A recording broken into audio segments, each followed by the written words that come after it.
Narration যেহেতু জিনিসটা আমাদের কাছে আজকে নতুন, তাই না? তো এটা আমরা হয়তো আগে আগে শুনছি, অন্যান্য স্যাররা বলছে চলো ন্যারেশন করি।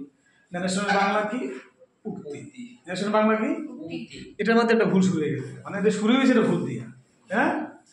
অর্থাৎ ন্যারেশনের বাংলা কিন্তু উক্তি না, কি বললাম এখানে? বর্ণনা। আমরা উক্তি যদি বলতাম তাহলে স্পিচ মানে আমি কথা, তাই না?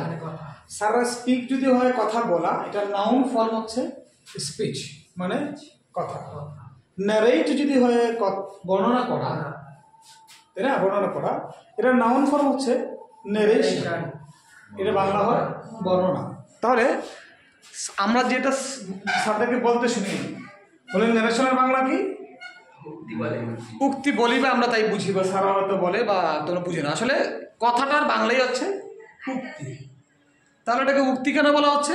কারণ যে একটু বললাম আলসাদি আর বাজিদ কথা বলতেছে, এই কথা শুনে এসে আরিয়ান আমার কাছে বললো ওরা দুজন কি কথা বলেছে, তাহলে বর্ণনাটা কে করলো আমার কাছে? আরিয়ান। তাহলে আরিয়ানের যে কথাটা এসে আমাকে বলছে, হ্যাঁ, এই কথাটা হচ্ছে ন্যারেশন, এই কাজটা এসে ন্যারেশন কথা। এই কারণে আমরা একটা বর্ণনাই আমার কাছে পারফেক্ট মনে হয় ন্যারেশনের বাংলাটা, হ্যাঁ। আর বইতে ন্যারেশনই লেখা থাকে, অনেক জায়গায় স্পিচ লেখা থাকে। স্পিচ যে কথা, বর্ণনা একই কথা। স্পিচ হচ্ছে দুজনের কথা যে তুমি মনে করতেছো, ওই কথা মানে উক্তি।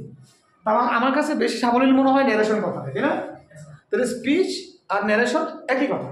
তাহলে একটু আগে আমরা যেটা শুনলাম যে তোমাদের দুই বন্ধু কথা বলতেছে, তুই মাঝখানে শুনেছো, এসে আইসা আমাকে বললে স্যার ওরা তো কইছে যে আগামীকাল ক্লাসে আসবে না, ক্লাস ফাঁকি দিয়ে অন্য জায়গায় যাইব, তাই না? আলসাদি আর হয়তো বাইরে বলছে দোস্ত চল কালকে আমরা ব্রনিকার গার্ডেনে যাবো, কালকে স্যারের যে পড়াটা আছে আমরা ফাঁকি দিব। হ দোস্ত ঠিক আছে চল, তোর টাকা আছে? বলে টাকা আছে, তাহলে চল আমরা রিক্সা করে যাবো, হ্যাঁ। আর টাকা যদি না থাকে তাহলে বাসা করে যেতে হবে, ফাইন। এই যে কথাগুলো একটা একটা বুঝেছে, এই কথাটা আবার চুপি চুপি আরিয়ান শুনে আমাকে বলে দিয়েছে, স্যার জানেন আরিয়ান সরি আলসাদি ওকে বলছে এই সে কি ব্রনিকার যাবে কিনা, তো বলছে অবশ্যই সে নাকি যাবে। তো তারা বলছে তারা নাকি দিশা করে, এই যে কথা আছে তার মতো করে বর্ণনা করে বলছে, এটা হচ্ছে ন্যারেশন। এটা আমাদের বাংলাও ইউজ করতে হয়, আরবিও ইউজ করতে হয়, ইংরেজিও ইউজ করতে হয়। এই ঘটনাটাকে ন্যারেশন বলা হয়। এখন বলে ন্যারেশন জিনিসটা কি ক্লিয়ার? রুলসটা আমরা পড়ে আছি, নামটা তো ক্লিয়ার। এটার নাম কেন ন্যারেশন সেটা ক্লিয়ার তো? এটার নাম কেন ন্যারেশন? তার ন্যারেশন আসলে ইংরেজির কোনো নিজস্ব জিনিস না, এটা সকল ভাষাই লাগে। তুমি বাংলাও তাই কথা বলো, তাই না?